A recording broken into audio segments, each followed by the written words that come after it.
happy to help you. Hold on, wait. Hello, everybody. Welcome to our presentation. My name is Kathy Stocker. I'm with the BCC High School Educational Foundation, and I'm delighted to be working with my dear friend and partner in crime, Marina Bauscher, who's one of the chairs of the College Advisory Committee, which is a PTSA committee.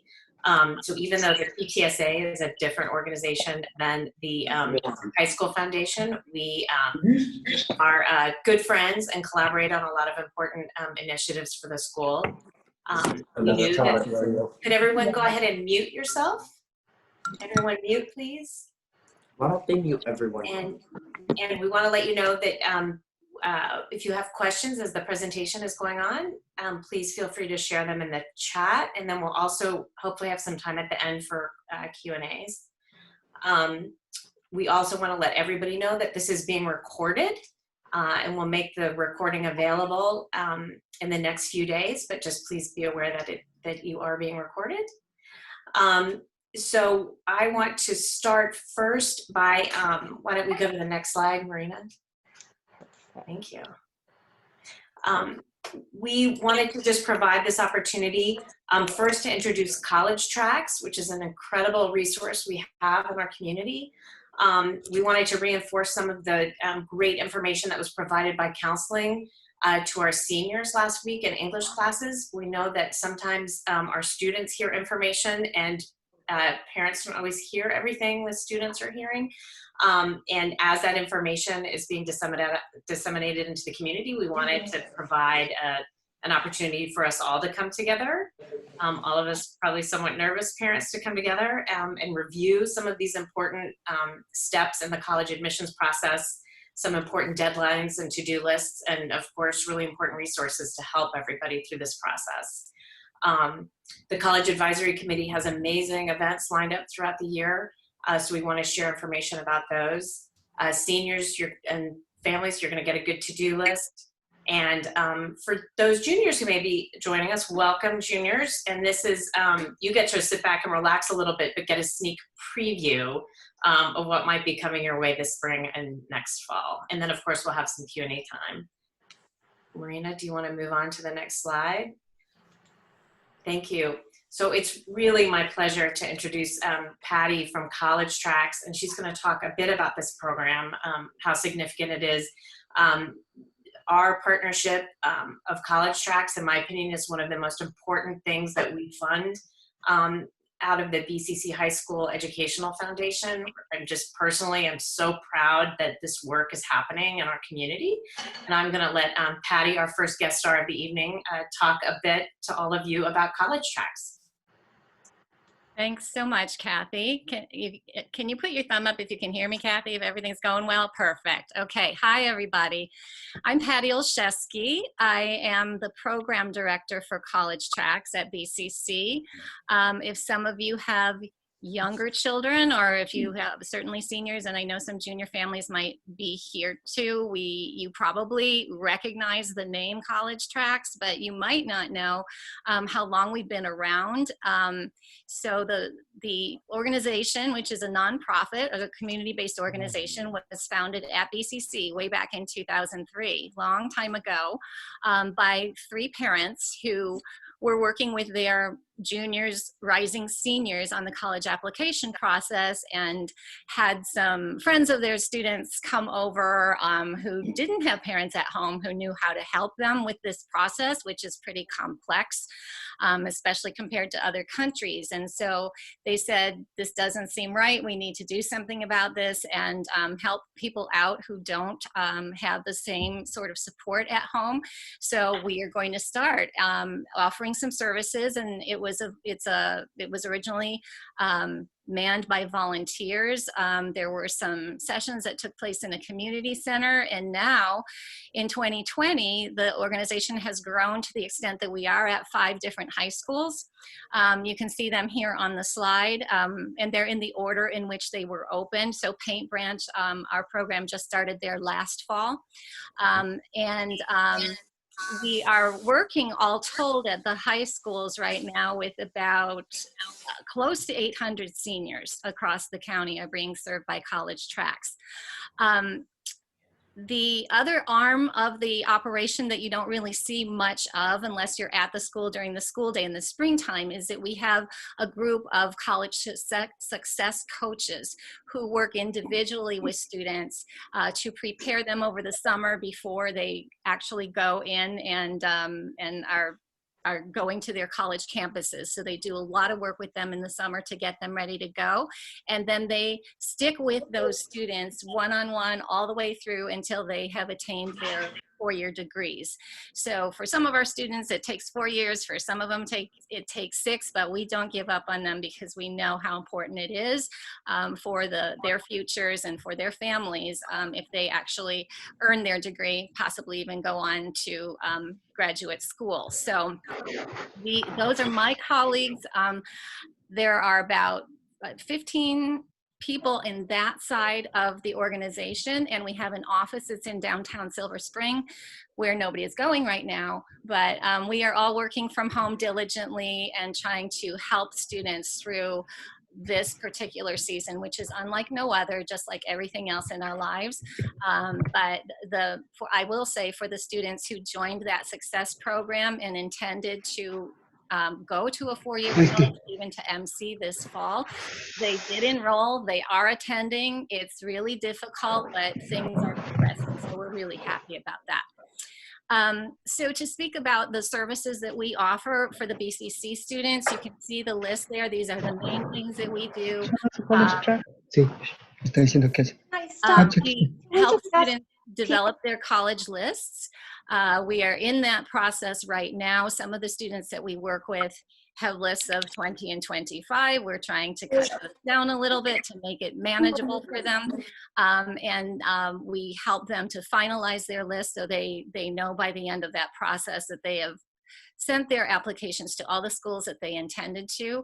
We actually help them on their applications themselves. We give them a lot of advice, and we look at every answer to every box in every application before they hit submit. So that's a nice, that's a benefit for them because a lot of the students have parents who are English learners or they're not really familiar with the applications, and it helps to have somebody who knows those applications inside out to be checking before they submit. We do support with essays. We're in the throes of that right now, but it's a good thing. And students, we have a lot of students who are almost on their final draft for their essays. We have students who are taking off a little bit more slowly, and we haven't seen any essays. We maybe haven't seen too much of them yet this fall, but they'll come running when they need to move forward, when they realize that time's a wasting. So we normally do some standardized test preparation. That is not happening this fall because of COVID. We do a lot with the students. I would say at least half of our man hours, so to speak, is the financial aid side of the equation, which is tremendously important.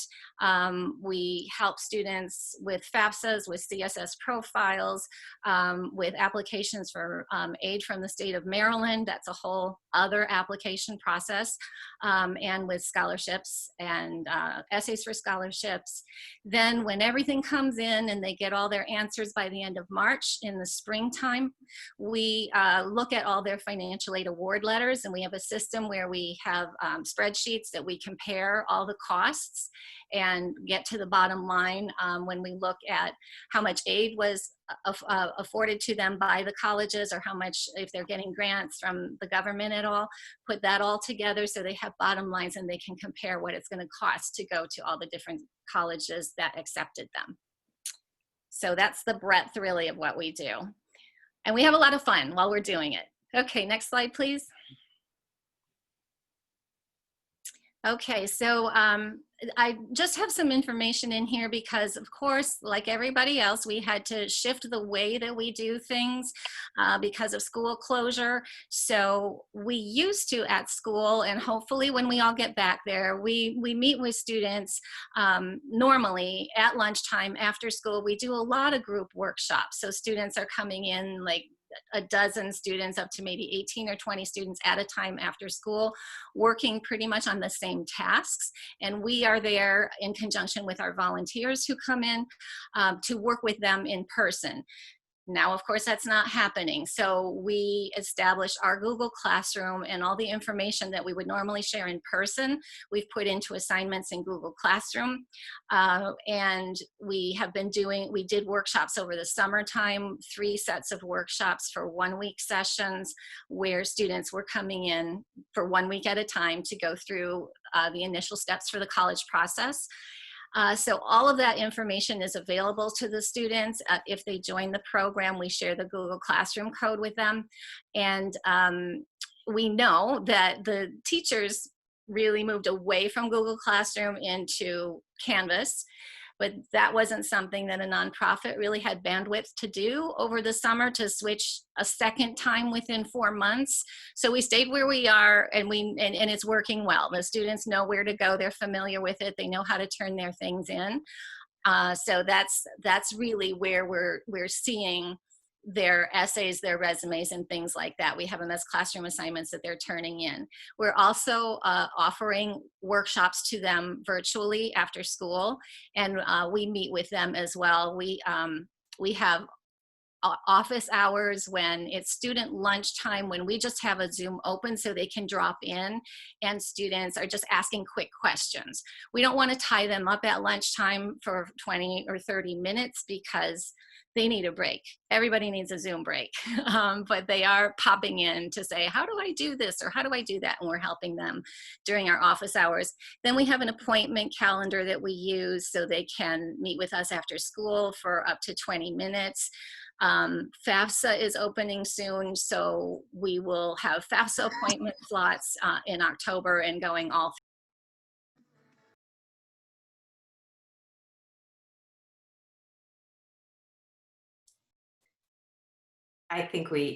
Patty, lost you there for a minute. Just unmute yourself. Okay, now we go on to the so I don't know next slide. I don't know what the last thing is you heard. I think you covered it, and we're getting a lot of questions about who is eligible. Sure. For college tracks. Why don't we move on to the next slide, and you can talk about. I just want to point out. I just want to point out on the last one that our website is there. So and our emails are there. So that's where you would find more information about us. Okay. So just it's right in the middle, you can find it. So this is part of a flyer that we use with students. And to get to the questions, if people are asking who's eligible, those 4 bullets encompass most of the students we work with. Most of them are first generation to college. We do have many students whose parents attended college, but in another country, which is a whole different process, extremely different. And I would say in any given year, we probably have about 55 to 60% whose parents did not attend college. And then the next largest percentage is the students whose families did not attend college in the US. We do have some families where the parents maybe earned an advanced degree in the US, but they did undergrad in their home country. So they don't really know this high school to US undergrad process and the way it works here. So when people are trying to figure out, like, do I fit, do I not fit? We are always open to having conversations with you on what the background is and whether or not we think that the student could benefit from working with us. There's a lot of resources at BCC. You're going to hear a lot more about that, but there are always a few exceptions. There can be students, you can see the other 2 bullets are about like the family financial resources really, but occasionally there will be students who don't exactly fit into one of these slots, but there's something else going on in the family dynamic so that they actually need somebody like us to help them out. So that pretty much covers it. But when you get the presentation, you'll see my email again. I guess our flyer is going to go out on the listserv, and you can just email me and we can talk about whether or not your student would be a good fit for college tracks. Wonderful. Thank you so much, Patty. So what's important for all of our seniors is if you think that college tracks might be a good fit for you, or perhaps your family situation has changed, or you didn't think you would need to access college tracks resources last year, and perhaps it would be a helpful resource for you this year, it is not too late to get in touch with college tracks. And for you juniors who might be on the call, keep this in mind as you move forward. Patty, thank you so much. We so value our relationship with you and really appreciate you taking the time. Thank you, and we really appreciate the Educational Foundation. You're a big supporter, always have been, and we couldn't do it without you. So thanks so much. I'm going to stay on, but I will, as I said before, I will have to leave at 7:30. So Great. Thank you, Patty. You're welcome. So now we get to, we're going to get to some of the nuts and bolts, and we get to introduce our new guest speaker, our new guest star, the lovely Mia Shoker, who's from the BCC Counseling Department, who is so kind to give us some time today, even though I know she had a very, very long work day today. And so she is going to be helping kind of guide us through the nuts and bolts process of where we begin and how we get through all of this together. So again, some of your students may have heard this, but it's a lot of information, so it bears repeating. So Mia, can you, Mia, are you unmuted? Yes, I am Okay, unmuted. there she is. Hi, everyone. Thank you for having me. I'm delighted to be here today. Do you want me to talk about this slide? Yes. Okay. So the first thing that I want to say, I just want to get it off the table because I know people are anxious about Mr. Gordon. So let's just get that elephant out of the room right now. Don't worry if you belong to Mr. Gordon. We have a plan in place to handle your students. We are watching your deadlines, and a counselor will be paired with you. In the meantime, we are looking for somebody to sub in for Mr. Gordon. So please rest assured that everything will be handled. So now that we got that out of the way, let's go on to everything else.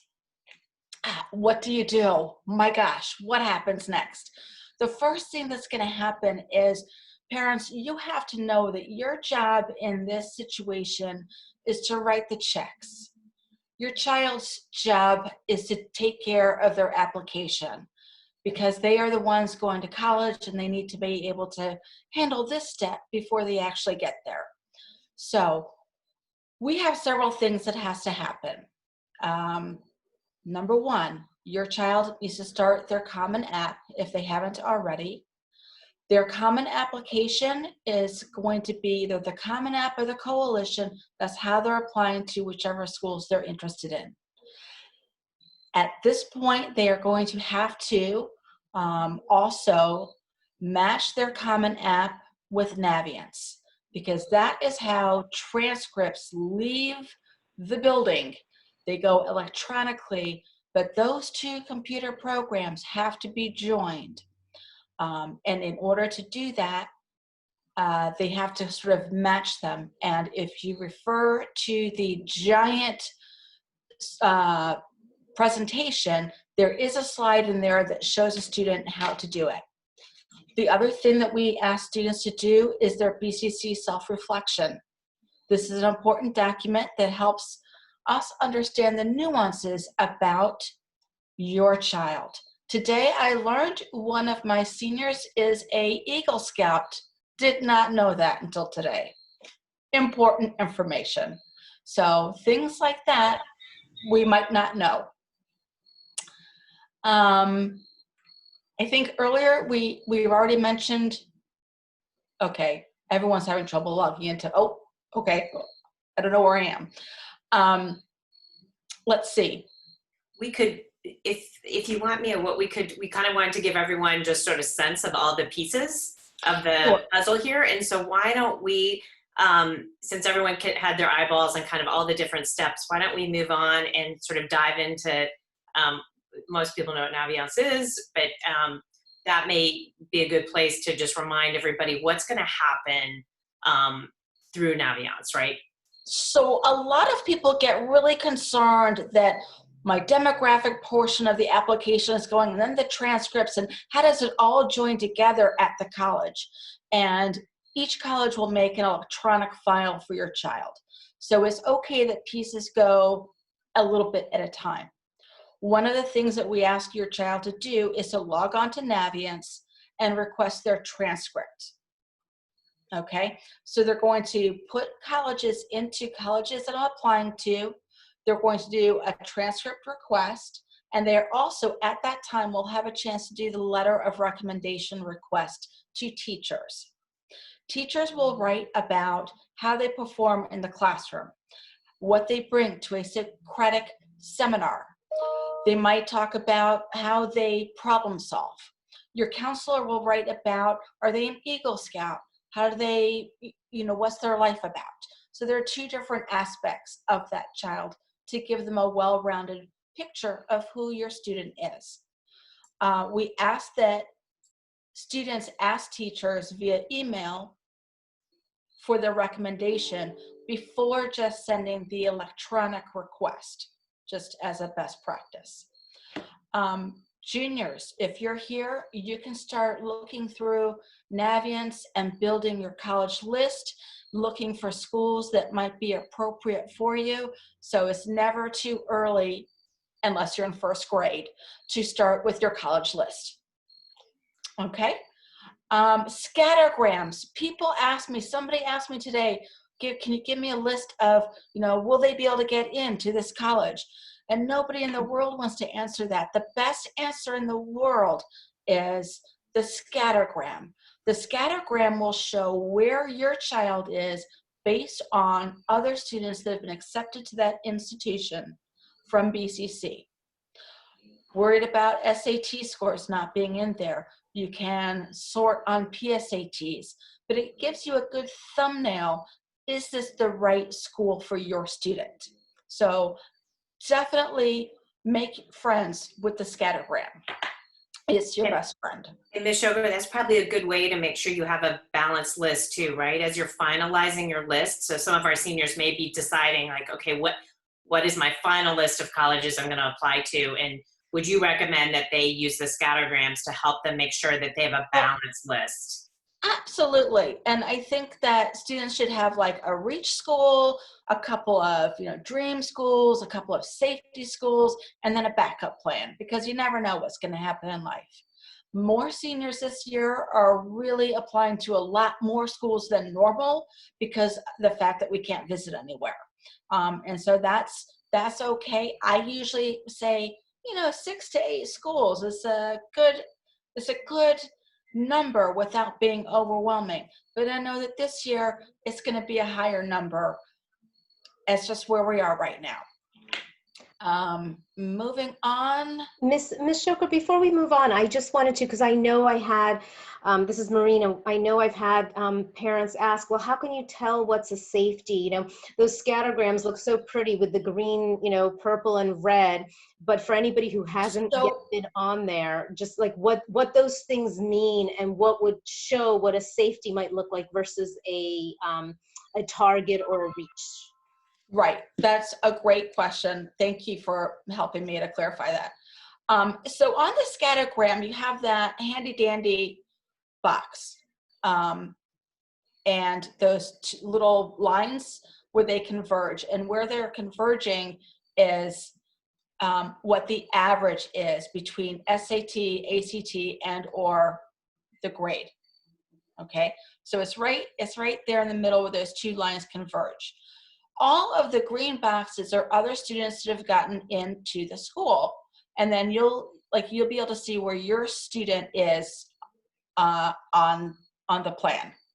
Now, you have other students that might have like a red X or a circle, and they might be outliers. Like maybe why is a student at the bottom or inside that square? How did they get in if their profile looks like it's less than what they're accepting?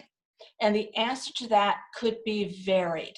It might be that that particular student played an oboe and they needed an oboe player for the marching band. I mean, it can be that a student had a particular gift and a particular talent that that particular college needed, and that maybe is why there's an outlier. So all in all, to say that basically if you and your child is right sort of in the middle of the pack, that would be what I would call a pretty good fit. If you are way below or like in the inside of the box, that might be, and everybody else is sort of to the right. Since I can't point on this, it's hard for me to maybe verbalize what I'm trying to say, but then it might be a reach school. And if you are way to the right of the curve, maybe your profile is better than, or more solid than the incoming freshman, which means that you'd probably be like, that would be a safety school for you. So hopefully I explained that a little bit more clearly. Thank This you. data, somebody had a question, where's this data comes from? This data is self-reported from seniors for the last 5 years. So when seniors have been accepted, these are accurate data, by the way. The SATs are uploaded to Naviance from the county. So that data is accurate. We ask students to bring in their acceptance letters to Ms. Bonner, who then updates this acceptance. That is how we come to this data. So it's actually, it's pretty factual. Okay. So somebody has a question about the SAT. I will tell you guys what I've been saying all along. You know what? Not everyone's taking the SAT, and if you can't get to take the SAT, I wouldn't over worry that too much. It's a special year, a special time, and our students are, they're going to have that kind of latitude this year. Next year might be a different year, but this year, if they can't take it, I think you'll be okay. Do you have to create an account for the FERPA? You have to do that. Sorry, I was reading, but like as a question, no. You have to do the initial portion of the Common App. I think it's up through education to be able to sign off on your FERPA. If a student does not sign off on the FERPA, they cannot marry the Naviance to the Common App, and we won't be able to send transcripts. So it's like really not a choice. And can you just briefly explain what FERPA is? There's so many acronyms around there, and just explain what it is and why it has to be matched. So basically the FERPA, and I cannot tell you the exact words that means, but basically what it's saying is a student is going to waive their right to review the documents that they send to a college later on. So basically when they're waiving their rights, they are saying, I feel confident enough about what people are going to say about me that it's going to be fine. Now, of course, we want kids to go to college, so we want them to go to college, so it's all good. I hope that was, thank you. Thank you, Mr. Cohen, Family Education Rights and Privacy Act. I so much appreciate that. Okay. I hope I answered your question enough. Okay. Oh, okay. Now we got. We had a question about matching the Coalition app with Naviance. Is it? The Coalition does not need to be matched the way Common App does. It's just the Common App. But we can still send documents no matter what application they're using, whether they're using the Georgetown application or the Coalition. It all hinges on the Common App. It just does. Are we good? Can we go on? Who to ask for teacher recommendation? Hopefully somebody that you know. I would ask a teacher in your core subjects, usually like a math and a science, or a history and an English, one of like math, science, and or history, English, that you have that good kind of balance. So yes, we ask for all of our deadlines that you give us a month lead time to write your recommendations. So that would mean if you have an October 15th deadline, that meant September 15th. If you have November 1st, which is University of Maryland, that's going to be by October 1st. Now, we know that pretty much 95% of the University of Maryland is taken from that November 1st deadline. So if you're thinking about applying there, you really need to get that in by November 1st. I would definitely remind your student not to wait until October 31st to do their application, because that program will crash, as it does every year at about midnight on the 31st. So definitely plan early. And to be clear, all portions of the application need to be in to Maryland by the 1st. So that means letters of recommendation, transcripts, all of your teacher recommendations, the entire portion of Maryland, it all has to be packaged up and there by November 1st. And most of the teachers ask for students to respond to some reflection questions or to provide some information, so that assists the teacher in writing a letter, correct? Absolutely. And each teacher might have like they might ask for a resume, or they might ask, for a brag sheet, or they might know the student really well. It just depends, but that will be a questions between the student and those particular teachers.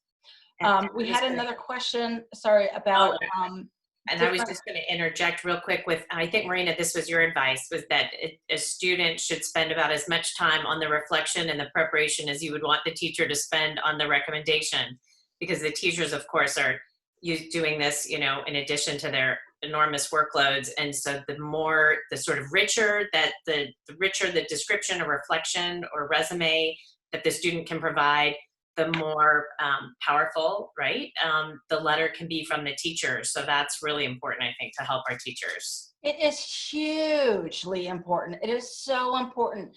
And I think that students don't understand that anytime you're writing about yourself, it's a little bit more difficult than they think that it's going to be. I mean, a simple question like, oh, what were the 3 words to describe yourself? It should be like so easy. But then they've got to go, I don't know. What would that be? And bringing all of that forward can take a little bit longer than kids realize. And again, if somebody tells me that they play basketball for 10 years, then tell me what position you play, which teams you're on, what has it meant to you? Just don't assume I know anything about basketball, So it is important to put in as much detail as they possibly can. Yes. We had a few detailed questions about recommendations. What about asking a coach for a recommendation? Would that be an additional recommendation, or could a coach recommendation count as one of the 2 letters of recommendation? So I would say that, if a student was, they really want academics. A lot of colleges, it's going to depend institute by institute. Some colleges will only take 1 or 2, and it depends on that particular institute. If a student is going to play on a particular team for a particular school, I would say it seems like that would make sense. But otherwise, and it should be a BCC teacher and one who's had a teacher you had last year, right?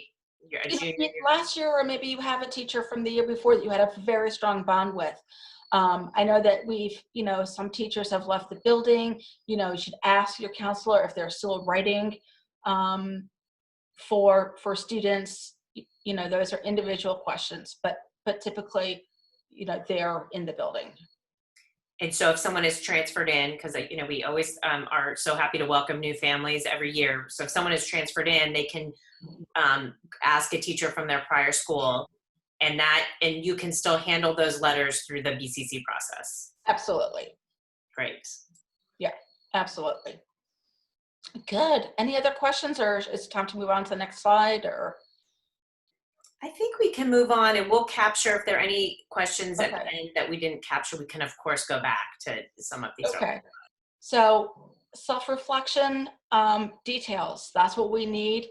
We need details, details, details, details. Parent reflection, it's great. If you guys can send a parent reflection, that's terrific. It's not mandatory, but it's always helpful.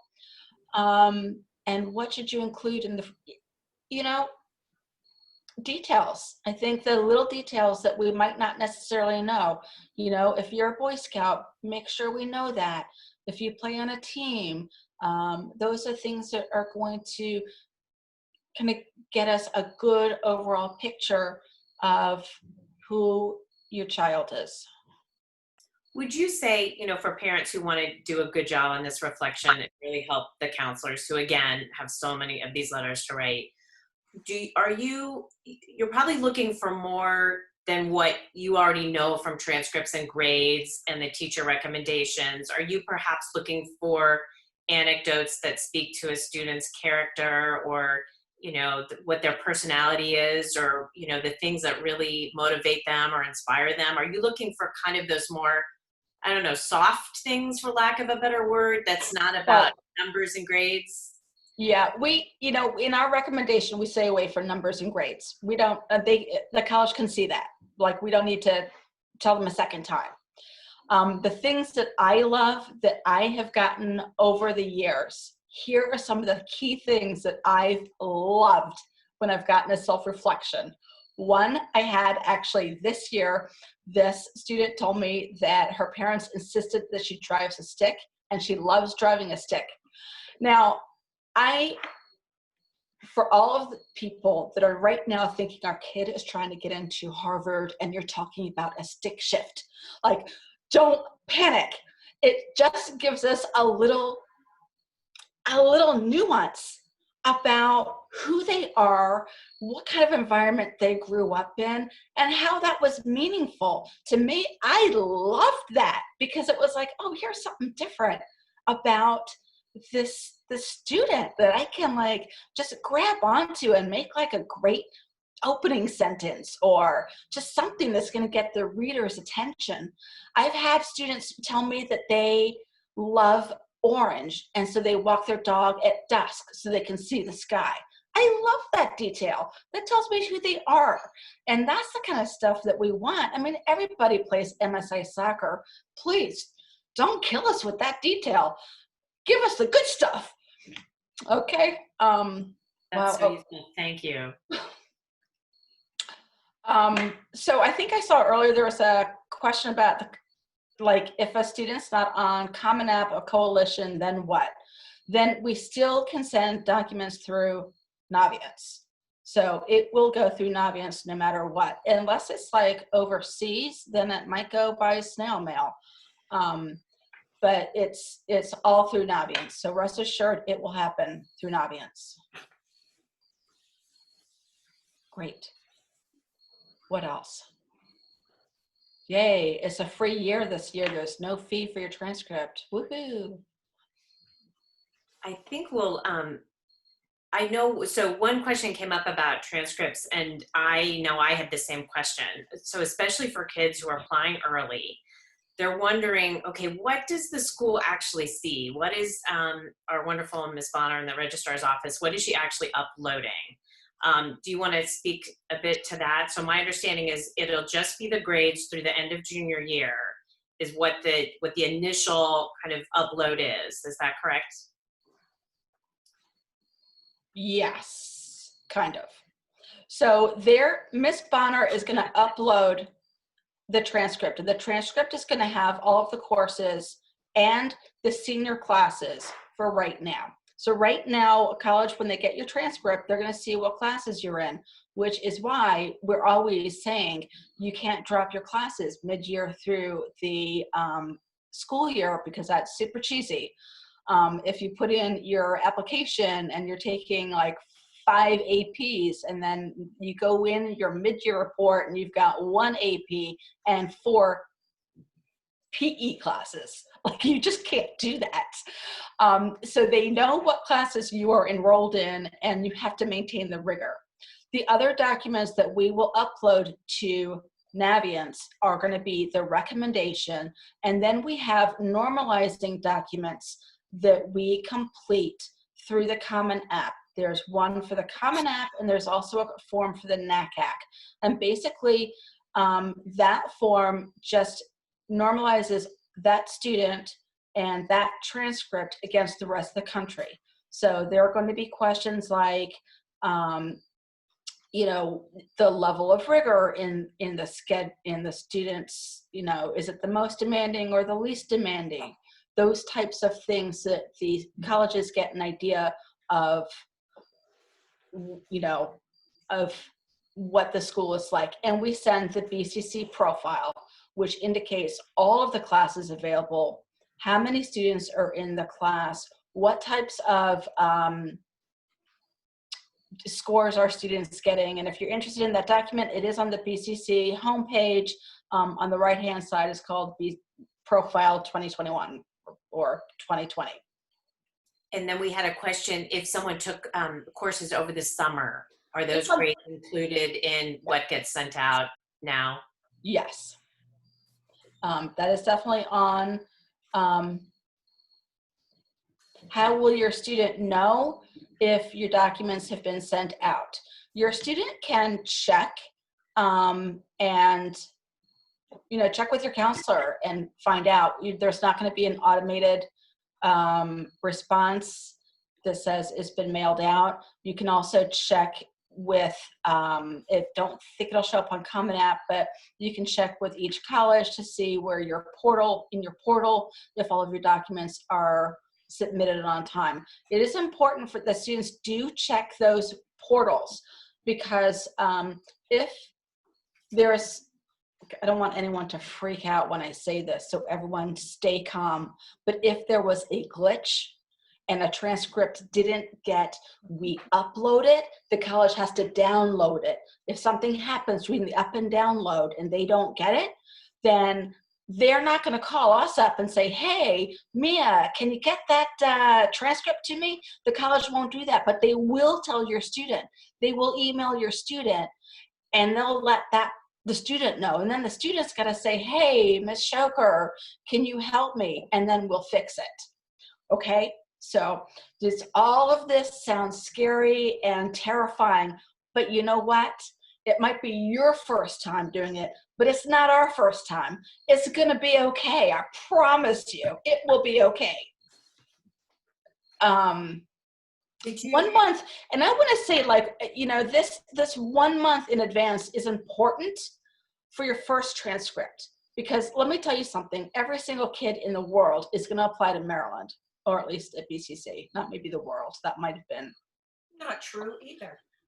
okay, so we need to have that lead time so we can get all of those letters completed by that due date. Once your documents are up into Naviance, it's click and send, click and send. So if, you know, if your student's like, oh my goodness, I want to add another college, but it's, you know, but it's too late. It's not too late. Once we have the first set of documents, it's easy peasy. So don't worry about that. Help. There's help. Essays. Essays are important. Before we talk about just the, before we move on from transcripts, do we just want to talk about that Google form that the kids fill out? Did everyone see that on the last screen, Marina?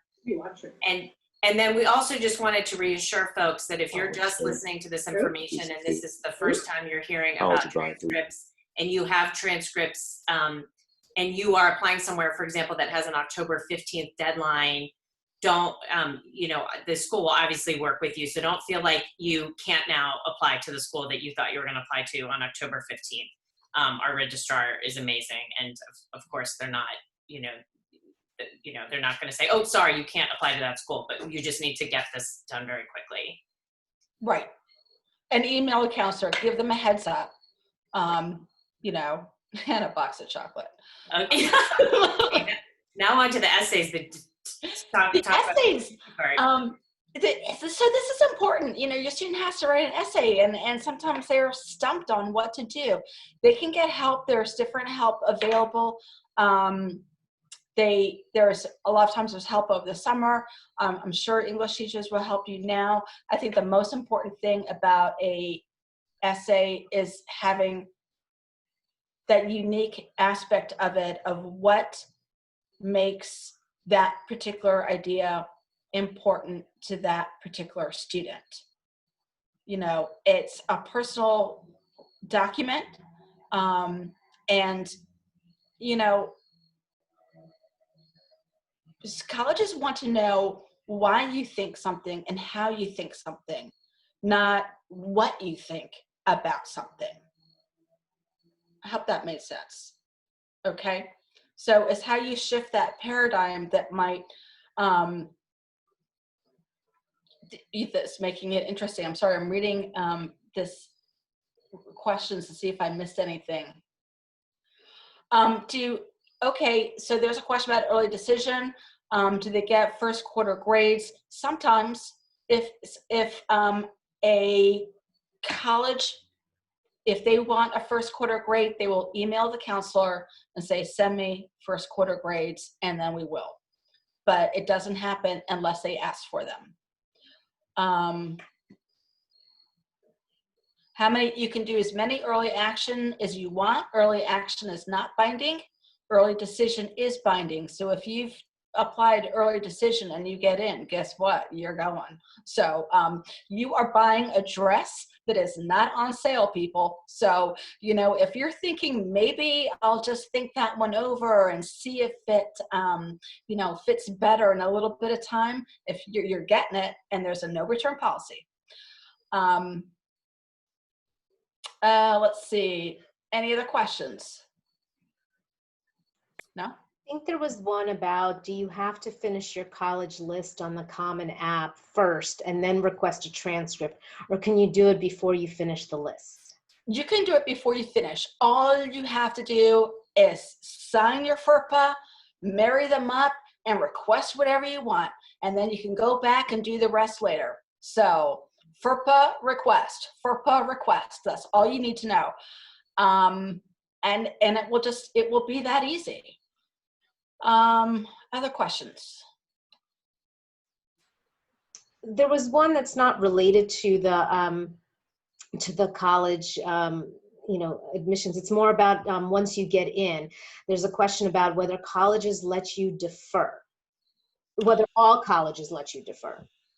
So there are like 5,000 colleges in the US.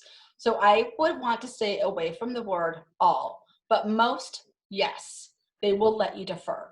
And I think that I read recently today that some colleges are taking more students than average because they want to sort of build in a cushion for more students that might be deferring. I think I read that somewhere along the line today.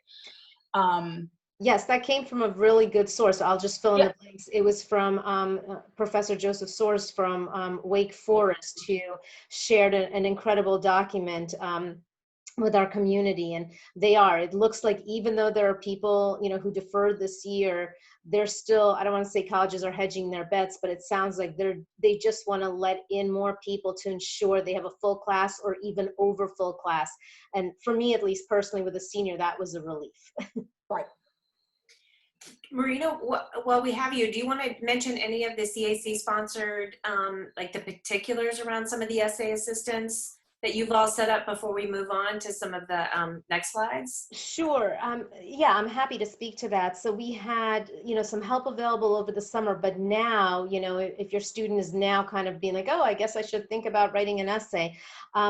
Actually, the company that we work with over the summer, Prompt, has been incredibly gracious and is offering boot camps, and they extended it through middle of October. So they offer 3 different kinds of boot camps. It's a 3-day, or they call it a week, but it's really a 3-day boot camp. And it's not, I mean, they're not going to hold your child's hand necessarily, but they're going to give a great basic background on what should go into a college essay.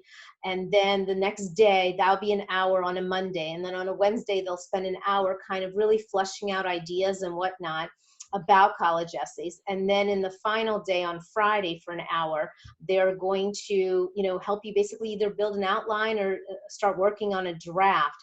And part of that, if you complete this boot camp, they will also give you a free review of what you submit to them. obviously, you know, if you want more in-depth service, because this is all free, if you want more in-depth service, they do offer that as well. That is more costly.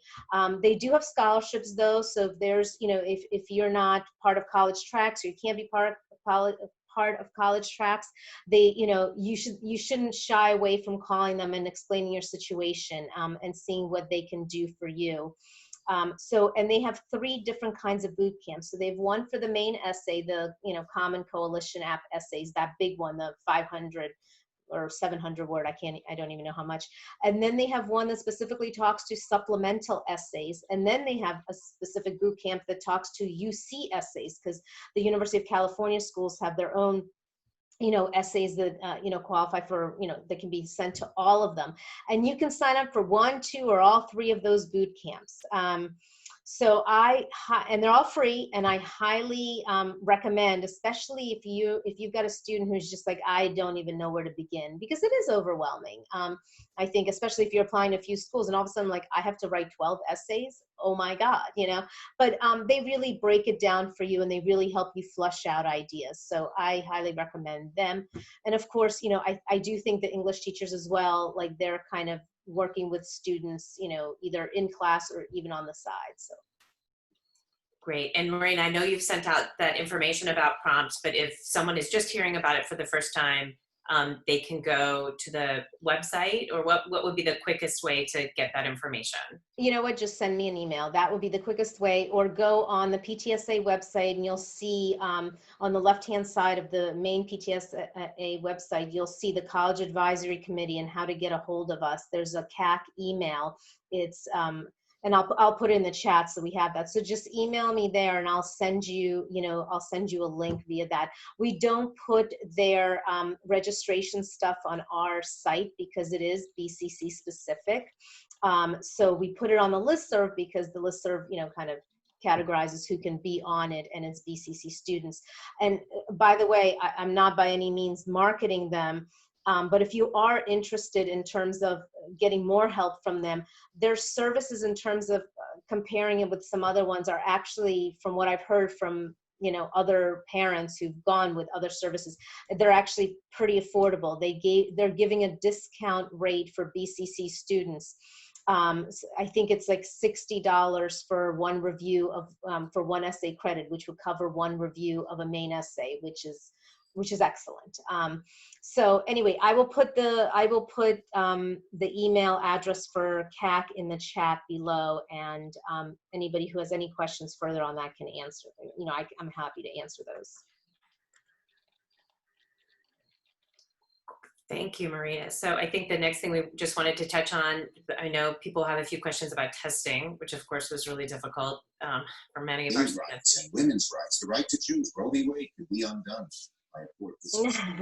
I'm sorry. I'm gonna silence that phone. Whoever's on there. Sorry about that.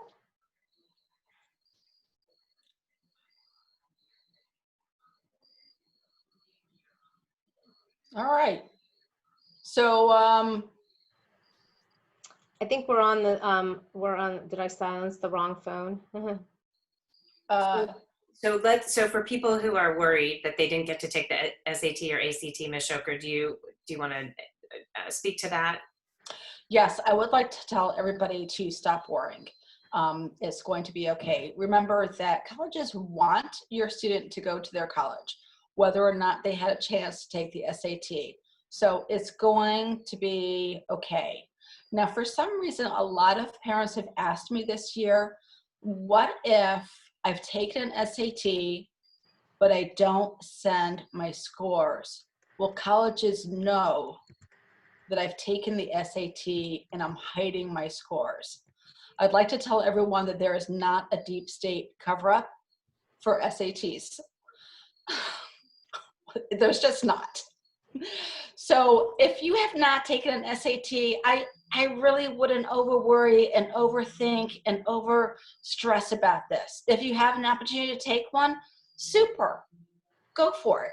But I would, you know, we're again in a unique situation. You have to send your scores. If you do take an SAT or ACT, You have to send your own score. The student sends the score from the test site to the colleges.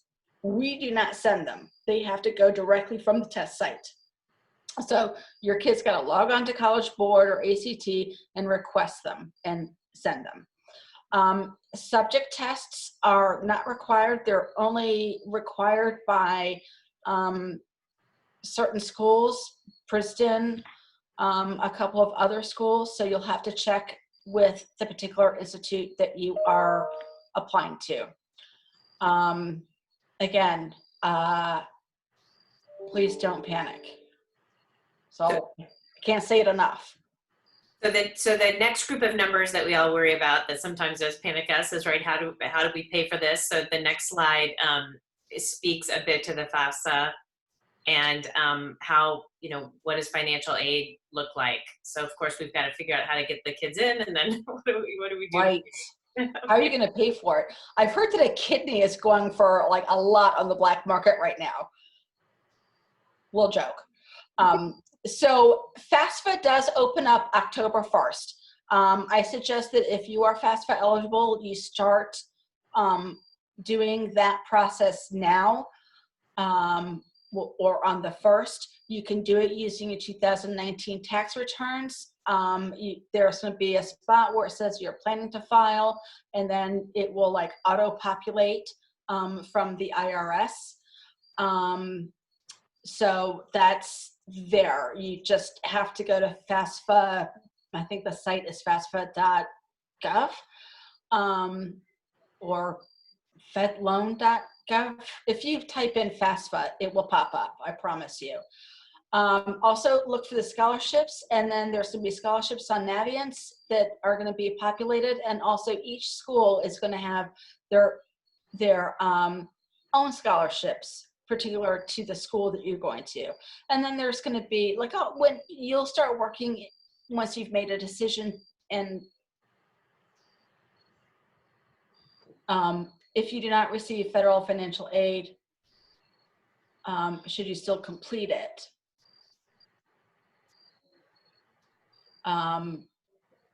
You might, thank you for the website. Sorry, I get distracted when I'm like reading the comments and talking at the same time. So, I would still complete it and see where you land at that point, as far as the FAFSA goes. And that is needed for student loans. Yes. I just wanted to add a little something as well. I've heard, and Mishoko, maybe you'll correct me if I'm wrong, but some colleges actually use that for merit-based scholarships too.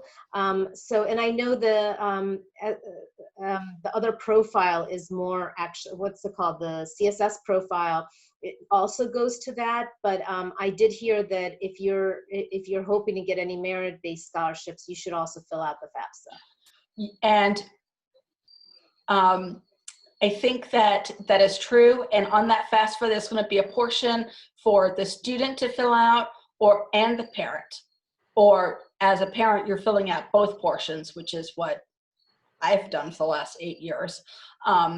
So yes, the answer is yes. And then once you do that, that information will get uploaded to the college that you choose, and then you'll work individually with your financial aid office. They will work with the parents and the students, and that's how it will work. And then Maureen, I think that, there we go. Oh, Kathy, you just got muted.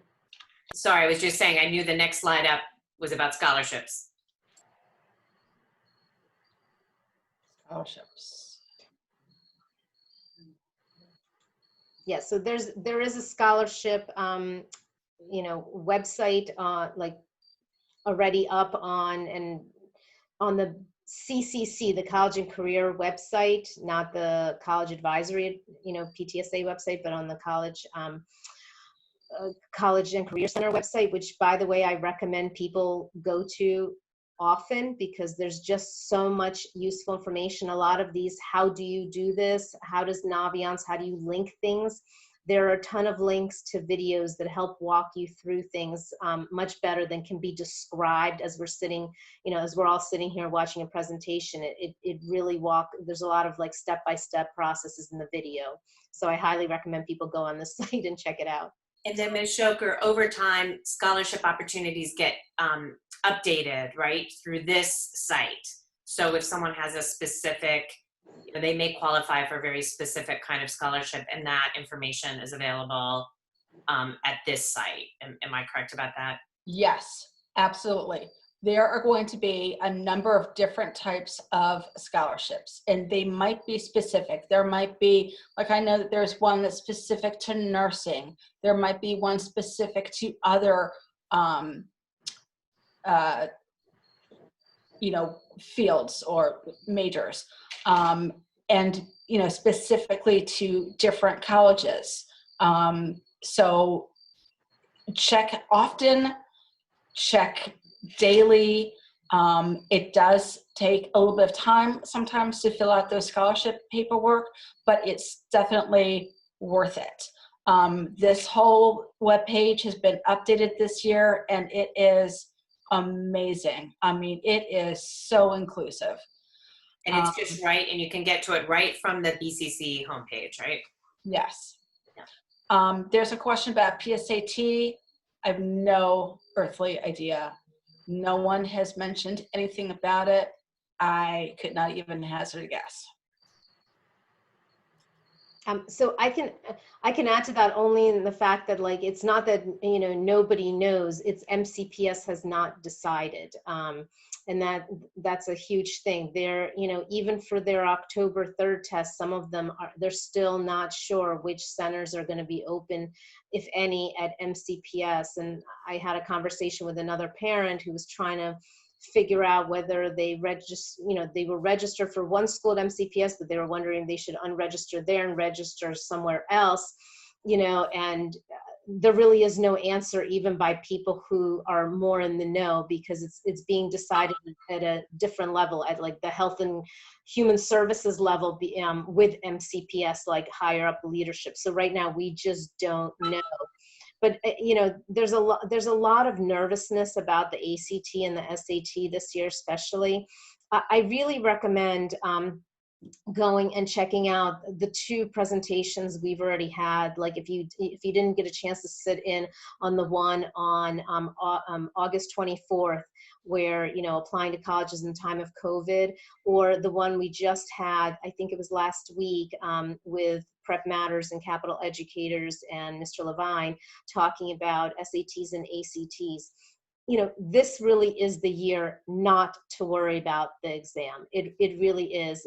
The list of schools that are going optional or even blind has been going up, steadily from 1,000 to like 1,500. And in fact, University of California schools, they don't even want to see it. They don't want you sending them, even if you have a good one. So this is the year not to worry about it. If your child is registered, if they've studied, if they've done that, and their test center's open, well, great. And there was actually a question earlier on that I noticed whether, do you send your scores if you have them? And I think Professor Sars talked to that a little bit, and his advice was, and I'm just relaying it again, that was in the August 24th presentation. If your scores are not higher than like average scores at BCC and your grades are higher than that, only put forward those things that make you look good. If your son or daughter did not do as well as what their grades indicate that they can do, this is the year not to include those scores. Just forget it, like chalk it up as an experience taking a 4-hour exam and move on. So by the way, the links to those presentations are available on the College Advisory Committee webpage. So you'll see them lined up if you go to our calendar of events. As the events pass, the name of the presentation that's usually in black will switch to blue once the link is up and ready for you to view either the summary or the actual presentation if we were able to record it. Then I think our next couple of slides are really kind of wrap up and very, very dense with a lot of kind of resources, to-do lists, and links for more information. But so I think the next one is fairly self-explanatory. And I think we've answered a bunch of questions through this, but I think one important point you made, Ms. Shoker, is that the students themselves or families are responsible for sending their own scores if they do have them and they do choose to send them. So that's something important we don't want to mix, we don't want to miss in the conversation about whether to send or not to send. So if you do decide to send, that's on the student to send them. And if there are any other questions about this, we can review. Did you want to go so Marina put together this amazing to-do list, which I hyperventilated a little bit when I looked at it, but it's really good. And I once I took a moment and looked at it and realized that there were actually some things my kid could check off the box, it actually made me feel better. And we'll be made. Is there anything you see that jumps out at you, Ms. Shoker, as a really important to do that is a common one to miss? What is, Ms. Shoker, from your point of view, what's one that students miss or have the mad scramble? Anything you want to highlight? Not really. I think the one thing that we haven't really touched on is if you are eligible for free and reduced lunch and you have not taken advantage of it, this is the time when you should take advantage of it. So if you are eligible for free and reduced lunch, but you've never completed the paperwork because you figure, well, my student, they take their lunch or they bring their lunch, we don't need lunch, you can get fee waivers for those college application fees, which can get pricey and add up quickly. All of a sudden you're spending $1,000 on application fees and you're not even in college yet. So take advantage of that. That would be a huge takeaway that I think is important. So they would fill out the paperwork to show that they're eligible for free and reduced meals. And then does that automatically get them application fee waivers, or do they is there a code that you're given or anything like that we should let families know about? The first thing that has to happen is they need to fill out the free and reduced paperwork that's on the MCPS website, FARMS website.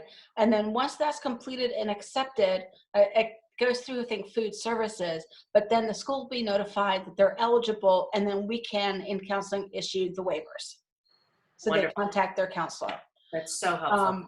Yeah, and so I think that is going to be a good takeaway. And then the other big thing is calm down. My God, it's going to be okay, everyone. It will be okay. If you have questions, come and ask us.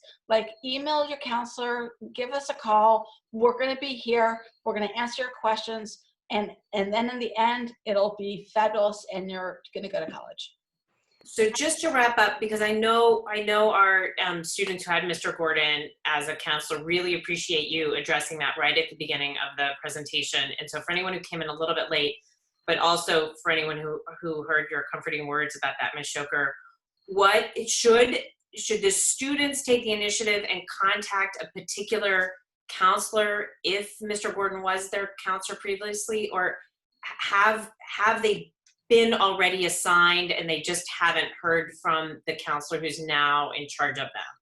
Well, what would your advice be? Those are two great questions. And of course, what we have done is changed horses midstream.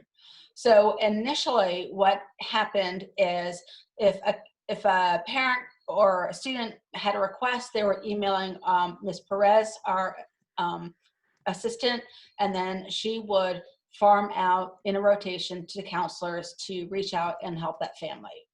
That particular workload has become so arduous that we have taken to restructuring his entire caseload and farming them out. So right now, I do not know if the administrative team has sent that communication out, because they've got to triple check every communication and language and make sure that it's all perfect. So I don't know if it's actually gone out yet.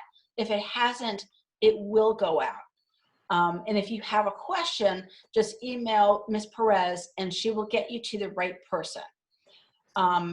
We are watching, you know, as counselors, we have the ability to go into the transcript request manager database of Naviance and see every single student that has requested a transcript and what their deadline is. So I know who all my October 1st deadlines are. I know who all Mr. Gordon's October 1st deadlines are, or October 15th. So we are aware of that, and we are working to cover that. Okay, so we want our children to go to college. We are going to get them to college. So if there's a question, who do you reach out to? You reach out to Marisol Perez, who is the counseling administrative assistant. She is our administrative assistant, and she will get you to the right person.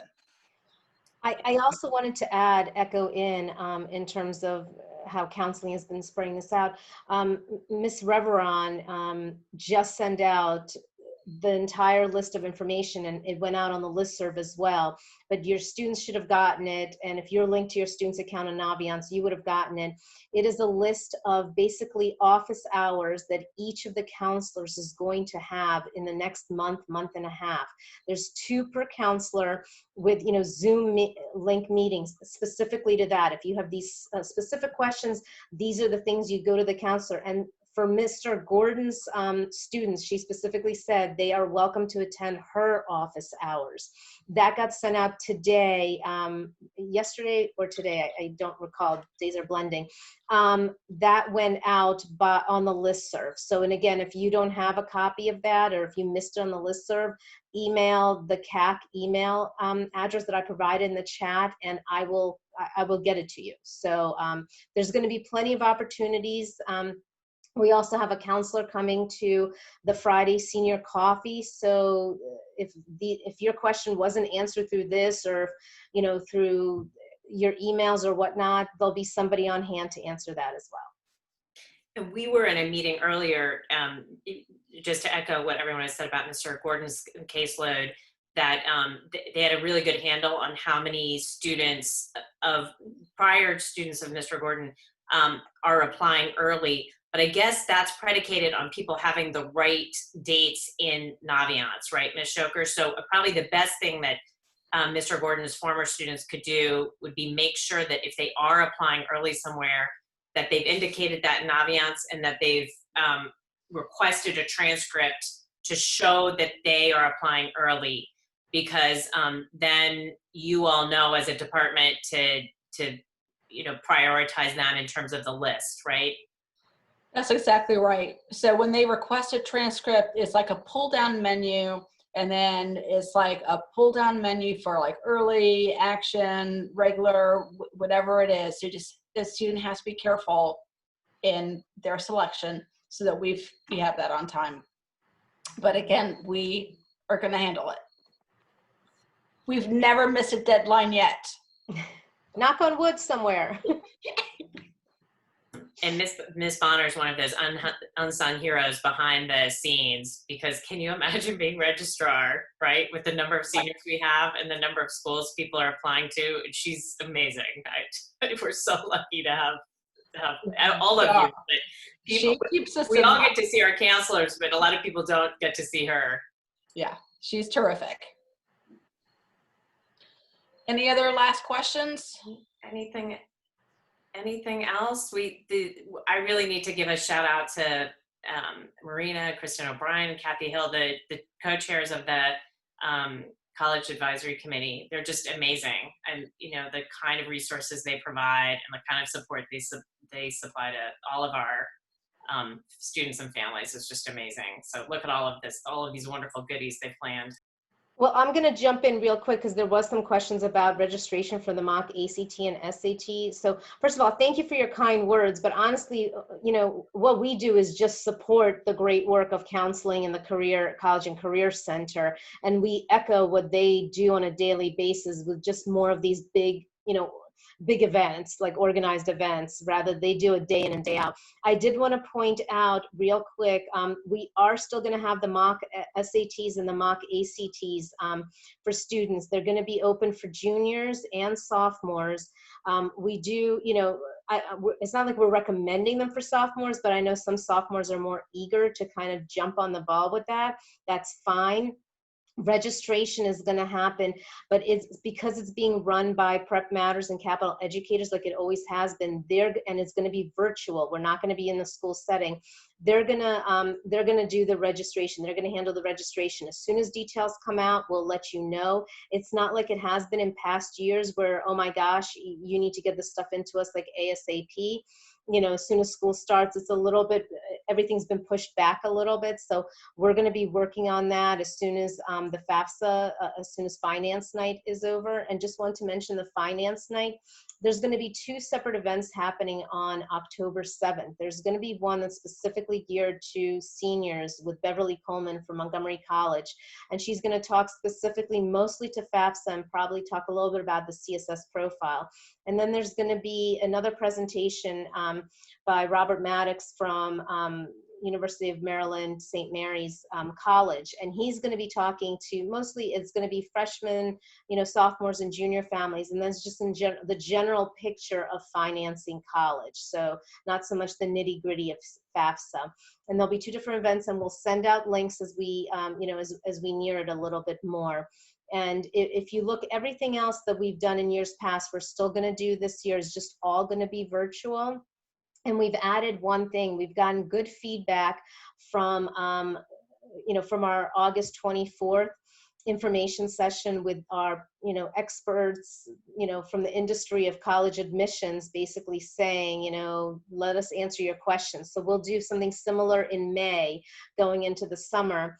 And we're going to invite Prompt back to do a general webinar on how to think about and approach essay writing. So that way, juniors for the summer, that could be a good summer project. Write your essays. So, so anyway, I just want to highlight some of those events. And again, if you ever have any questions, just reach out at the CAC email, and we're happy to answer them. And there are all the links. And we will post the recording, and I think we can also post the slides so that you can see all of these great links and all these great resources. And for anyone who has friends who speak Spanish as a first language or are more comfortable in Spanish, we are going to do this presentation tomorrow evening, so spread the word. And then, as Marina mentioned, the parent coffee is for seniors only, not juniors. There'll be something separate for you. The senior parent coffee is Friday morning. But if there are any last minute questions, I think Ms. Shoker was so efficient fielding the questions and talking, so I'm not sure we have many more questions. Was there anything we didn't cover at all? I'm not seeing any. Wow, you're good. You covered them all, Ms. Shoker. Yay! I actually have to jump off this meeting. Thank you so much for your time at the end of a very long day. We're so lucky to have you here. Thank you. And, thank you guys for organizing. Happy to do it. And if everyone has any questions, please call Walt Whitman. We're happy to answer any questions that you have. So I have to go, but thank you. Thanks for having me. Thank you, and good luck to everybody. Thank you.